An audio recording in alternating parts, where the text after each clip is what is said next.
Alam natin na 99% ng mga tao ay pangkaraniwang tao.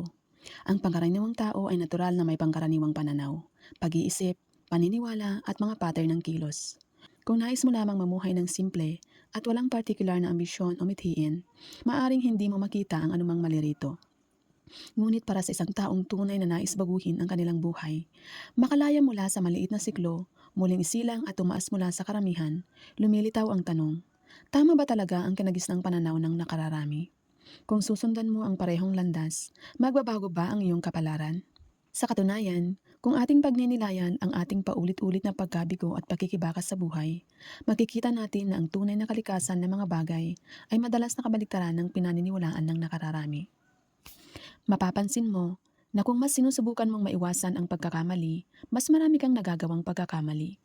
Mapapapansin mo na kung mas desperado mong nais makuha ang isang bagay, mas lalong nagiging mahirap itong makamit. Bakit karamihan sa mga tao ay pakiramdam na binibigay na nila ang lahat, ngunit patuloy pa rin silang sinasampal ng realidad? Bakit parang kapag mas nagsisikap sila, mas lalong nagiging mahirap ang mga bagay? Dahil mali ang ating pananaw. Hindi natin namamalayan, pero na-activate na natin ang pinakamahirap na mode ng buhay.